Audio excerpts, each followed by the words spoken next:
Adọgo ndị ntorobịa aka na ntị megide dị na-etinye aka n'ụmụ agwa ọjọọ dịgasị iche iche. Osote aka na-achị steeti a nyere ha ndụmọdụ a n'oge mmemme ịgọrọ Chineke ụlọ ụka St. Vincent de Paul Catholic Church Ifitani n'Imo dị na kansụl ime obodo Njikọ Ọka.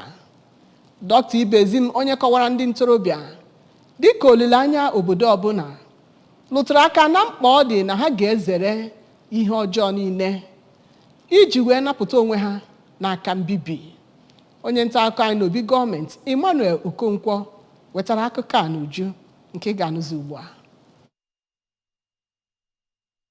Dọkịnta Ibezim, onye kọwara ndị ntorobịa dịka olileanya obodo ọbụla nwere, rụtụrụ aka mkpa ọ dị na ndị ntorobịa ugbu a ga-ewepụ aka n'ihe ọjọọ dị iche iche ndị ọ kọwara dịka ihe nwere ike ibute mbibi wee nye ha ma nyekwazie ọdịnihu ha. Dọkịnta Ibezim nọrọ oge ọ na-ekwu na ọchịchị ọkammụta Chukwuma Soludo na-agbasi nnọọ mbọ ike iwulite ibi ndụ ndị ntorobịa nọ na steeti a, kpọkwue ndị nne na nna, ndị nnete anya nakwazi ndị isi ụka dị iche iche ha bụ ndị ga-enyere aka ịhụ na ndị ntorobịa nọ na steeti a bara onwe ha uru, bakwara steeti a uru dịka ọchịchị ọkammụta Chukwuma Soludo na-agba mbọ ya. N'okwuchukwu ya na mbụ, onye ji ọkwa Catholic Bishop nke Ọka Diocese bụ Most Reverend Paulinus Eze Okafọ kpọkwuru ndị Nigeria ọkachasị ndị nke Kraịst ka ha bụ ndị ga-agbanyesi ike iweta asambo eji atụ vootu akpọrọ permanent voter cards n'aha bekee n'ijikere onwe ha maka ya bụ ihe nrọpụta ndị ọchịchị ha ga-emerube na Nigeria gbaa gburugburu n'ọnwa na-abịa abịa iji wee guzobe ndị ndu nwere ike iweta ebumnobi ha na mmezu ma mee ka ntaramahụhụ dị iche iche a na-ahụ na Nigeria n'oge ugbu a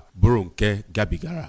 Site na St. Vincent de Paul Catholic Church dị n'Ifitani n'Imo n'okpuru kansụl Njikọ Ọka, abụ m Emmanuel Okonkwo.